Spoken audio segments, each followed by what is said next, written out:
Hi, I thought I would finally share my sexual assault story, mostly because I'm hoping I might finally get some closure.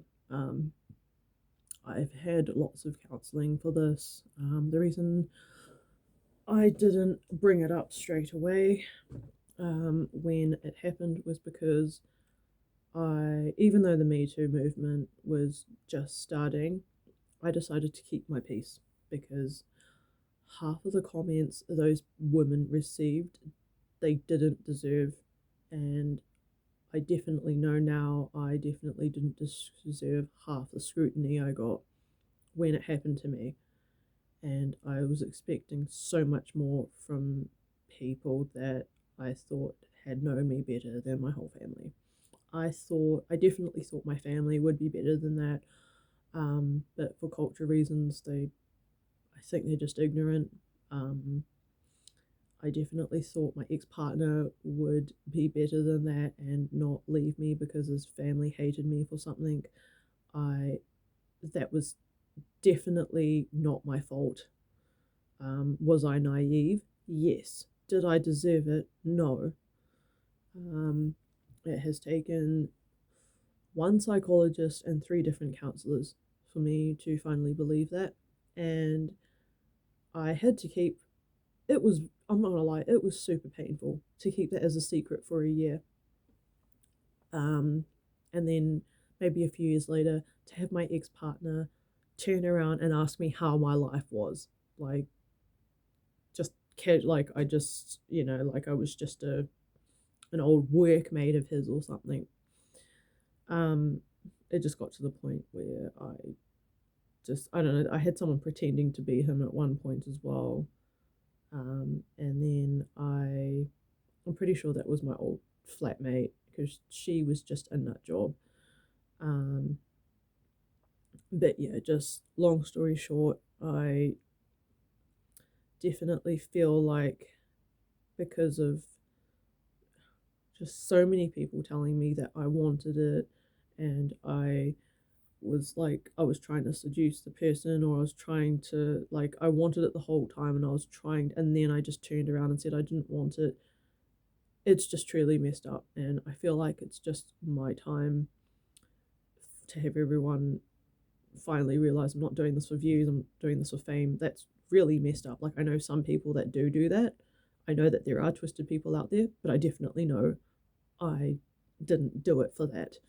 And I definitely know deep in my heart now, and after multiple counseling sessions, I did not deserve that. So, this started back in 2017. I don't remember specifically what month it was.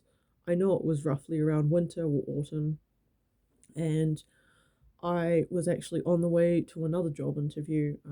Clearly, I didn't get it, otherwise, I never would have been offered this job by this sleazy, disgusting man.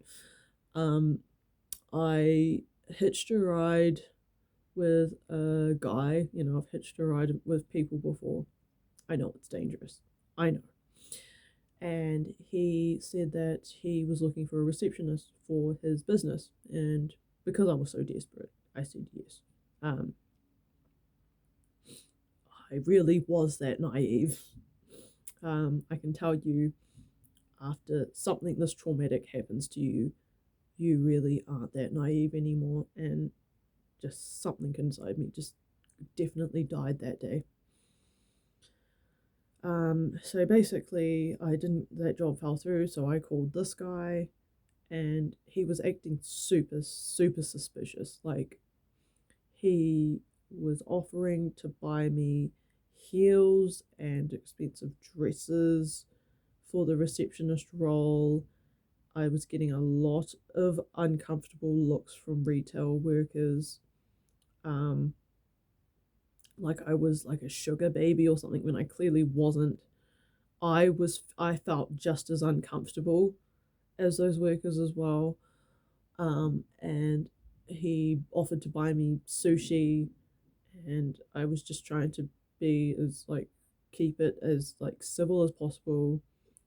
But I definitely know when I finished spending, like, just hanging out with him at the mall, I told my partner, whatever you do, never leave me alone with this man. Just get your dad to come with me, or please, like, if I ever find myself going alone to somewhere with this guy, please come, like, please come as well. And they never did. Um, and that day, his dad had something to do, and my partner was working, and I stepped into his office, and he said that he was going to do a photo shoot. Now, slowly, bit by bit, he asked me to take my clothes off. He asked me to please myself just so I looked sexy for the camera.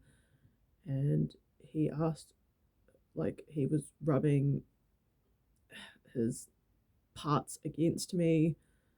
And I remember the whole time I was terrified because this man was like 6 foot. He was also bigger than me. We were in a garage looking, because he runs like a motorsport company. We were in like a big garage together, and there was only one way out. I was genuinely terrified. I remember begging him for like an hour, just begging him multiple times if I could leave, and he kept trying to say, "Oh, no, just stay a bit longer. Oh, just stay a bit longer. No, please do this. No, please do this." Like, it was just really insistent, and it was freaking me out. Like, it made me realize now, in hindsight, that he has done this to someone before. I just think it's disgusting that his wife's still with him, and I honestly think it's even just more mortifying that she thinks I'm some kind of homewrecker or something when I'm clearly not. It takes two people to tango, and I definitely did not want any of that. Like, I can say that just wholeheartedly. As soon as he asked me to kiss him, that's when I got freaked out. That's when I snapped out of it. I was like, I need to go. Like, the reason why I didn't do anything, even though I don't need to justify this, is because something like this has happened to me in the past before. When I was 9, I was molested by my uncle-in-law, for 2 years.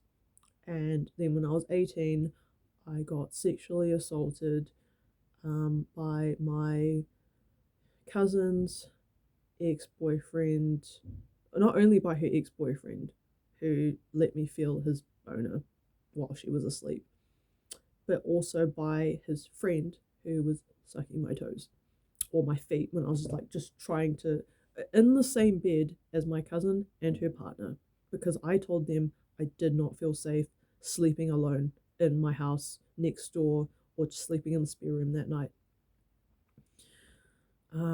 And I've learned that no matter how hard you fight, they're just going to overpower you. And that is why I froze most of the time he asked me to do this stuff, because I didn't know what to do. I was expecting the worst case scenario if I fought back. Like, I was expecting to die. I was expecting to never see my family again. Like, I was that terrified. If anyone can't really understand what that situation is like, I really hope nothing like that happens to you.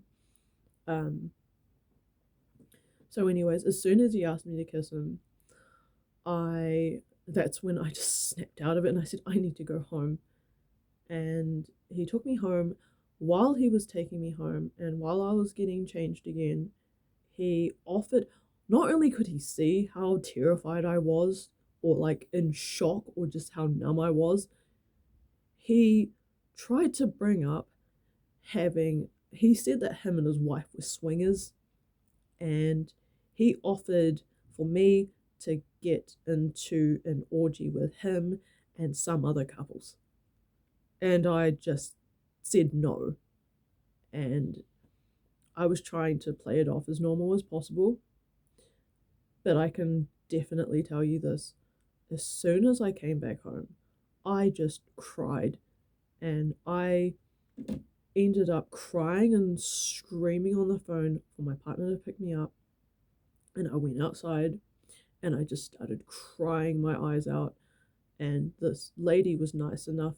She owned like a dog grooming company. She was nice enough to let me sit in her car while I was just crying and screaming until my partner came and picked me up. I definitely remember that day. Um, and same day, my landlord kicked me out because she thought I was a drama queen. She didn't understand the full situation because she couldn't speak English properly. She just thought I was a drama queen and I was too much trouble. Really weird, really messed up. But that's pretty much Melbourne in a nutshell. I do not have any good memories of Melbourne, and that's exactly why I would never go back there. Um, I remember when my partner came to pick me up, I screaming and crying. Um, I told him to tell his family, hoping to get any kind of support because by then, like, most of my self respect was gone, even though I knew I never did anything. And then I got the exact opposite, and that's when I became suicidal, and I really was contemplating ending my own life, but I was just terrified about what was on the other side. And had my cat not been there at the time, I definitely would have I definitely would have killed myself because I just saw no reason in living anymore. It's like if I can't even take control of my body, I don't see what else is going to stop someone from trying to gaslight me or try to exploit me for other things. It's a horrifying thing to go through. Like, if those were my feelings when I got sexually assaulted, I can't even imagine what it would be like to fully get raped. So eventually, he told his mum, and his mum said that she was disgusted with me, despite the fact that something like this has happened to her before as a child. A few days later, when I got kicked out and my partner was the one offering me to stay in motels and stuff, oh, his dad said that I was using his money for nothing, which wasn't true. I just couldn't find a job in Melbourne. It was really hard. It doesn't really help that. On a scale of 1 to 10, Australia would be an 8 on the racist scale. It was definitely the most racist place I've been. Extremely hostile. But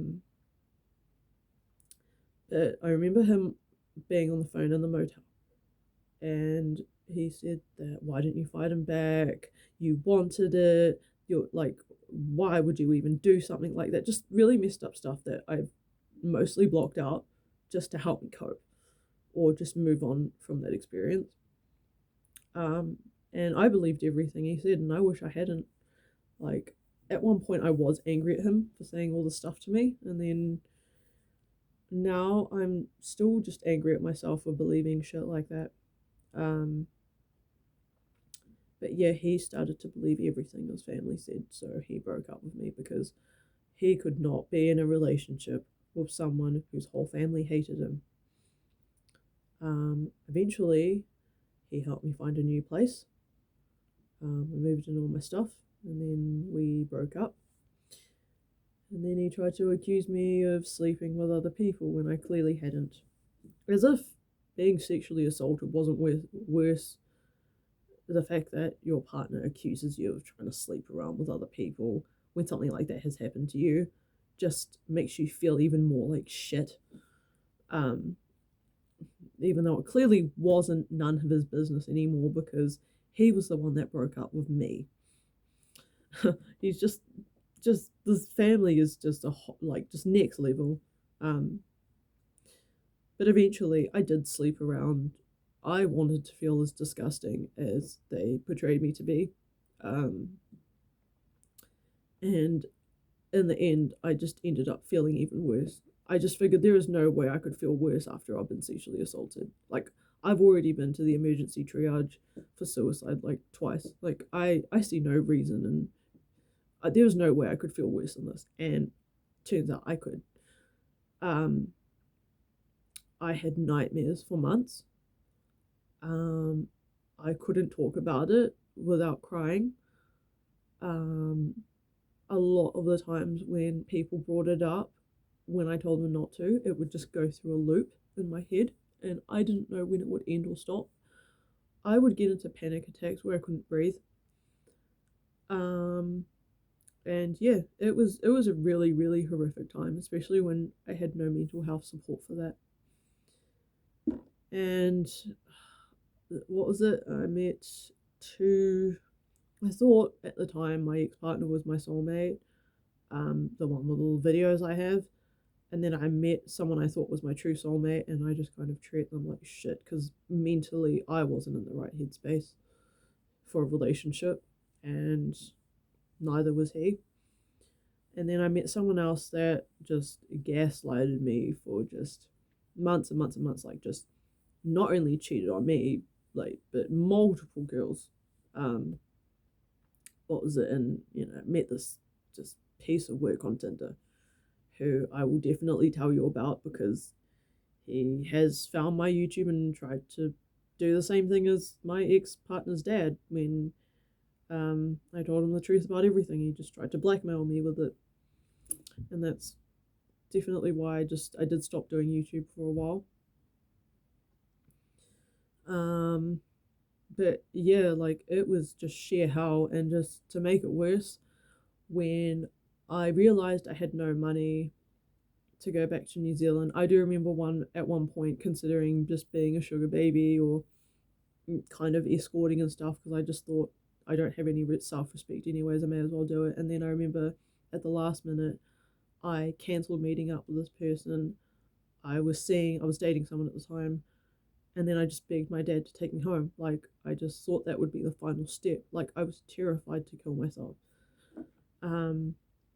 So yeah. That was I know that was a long time ago, but I still remember a lot of this, like just a lot of strong feelings I felt at that time, and I honestly wish, just knowing how life has turned out for me now, like I just wish I could just hug just me when I was like 4 years ago. Honestly, wish I could just hold her until she just fell asleep. Like I feel so bad for the way I was treated 4 or 5 years ago, because I know now that it definitely gets better, despite just all the stuff that stresses me out. I definitely know that it gets better. Um, However, I do remember one incident where I finally told my dad what happened between me and my ex partner, and yeah, he just said, "What happened with you and Luke? You guys were so happy together." And I was like, "Why don't you ask him?" I thought we were very happy too. Um, and I told Dad the whole story about me getting sexually assaulted by my ex boss.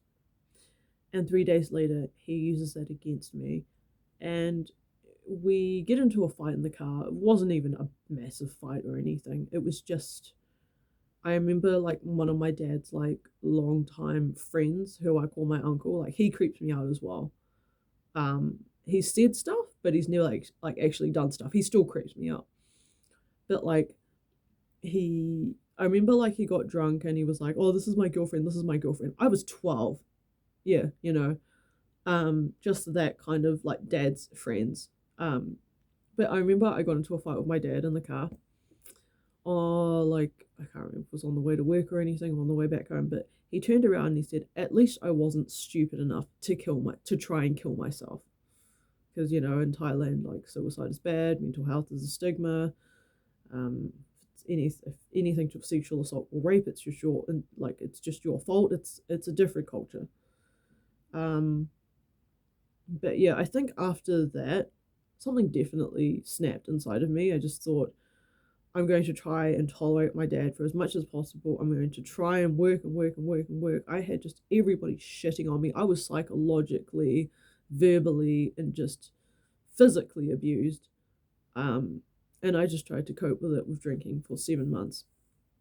And I figured, when I save up enough money and move out of my dad's, or just, yeah, or like if dad has to move away again, that will be the last time I ever see him. And I've lived, I've lived up to that promise. Like, I have tried to talk to him when I was drunk, which I think is the only way I could ever talk to him. But other than that, like, I can honestly say, ever since I cut myself away from like toxic people in my family, my life isn't perfect, but it has gotten so much better because of that. And just the fact that I've tried to put my mental health first over everything, a lot of things have gotten better over time. It's not going to be perfect, but in comparison to everything I dealt with just years and years ago, it's definitely a lot better than staying around with toxic people and just letting them eat me alive. Um, but yeah, I just thought I would share the story, and I'll see you later.